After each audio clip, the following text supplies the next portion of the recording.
Now please let me ask Sarah Joseph to speak against the motion. I begin in the name of God, the merciful, the most kind. Assalamu alaikum. Oh, bombs and bogeymen and agendas and monopolies. Aren't they scary? I'd be scared if I believed it. I'm against this motion because simply it creates a simple binary struggle between political Islam and the West, as if there is one single entity which is political Islam and one single entity which is the West. Graham Fuller, Vice Chairman at the CIA, he said, Islamism includes Osama bin Laden and the Taliban and moderates and liberals. In fact, it can be whatever Muslims want it to be. It can be whatever we want it to be, whatever we choose to define it. I'm English, I'm British, I'm part of the West. I'm not threatened by people for whom faith and politics are connected, richly, passionately. Politics and faith have always played an important part in my life, first as a Christian and for over 20 years as a Muslim. I'm not scared of people who talk politics and religion. I grew up with the words of Gandhi. Gandhi said, "Those who say religion has nothing to do with politics do not know what religion is." Islam has something to say and something to offer in our lives today, including the political arena.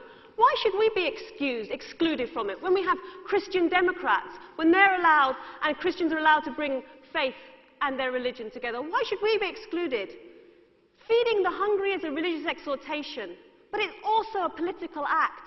Protecting the orphan is a religious exhortation. It's also a political act.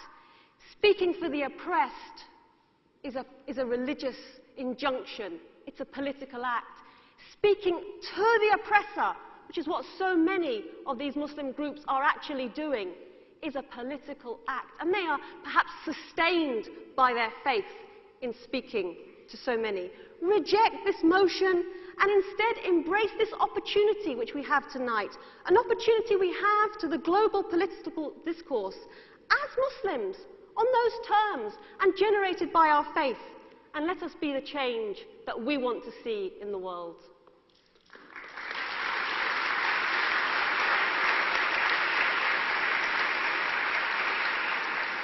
Sarah Joseph, thank you very much indeed. So you see no threat from political Islam in Britain, where you live? I can bring you Muslims throughout the United Kingdom who have been inspired by groups even like, who have read Milestones by Syed Qutb, have been inspired by the Muslim Brotherhood, been inspired by Jamaat Islamiyah.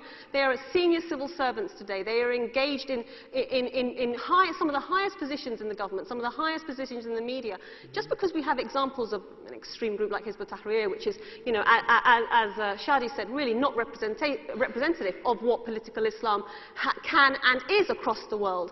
We see time again people who actually, some of the most passionately engaged people in the United Kingdom who really are engaging with the government have been people who have been inspired by a political dimension to their faith. And the quarter of Muslims in Britain aged between 18 and 25 who were polled after the July 7th bombings, a quarter of them who said that they thought the bombings were a good idea. That isn't a wake-up call to the effects of political Islam in Britain? I mean, let's dispute, and that particular survey, I think, was non-representative. If you look at other surveys who have talked about, including in Britain, about engagement... Whether you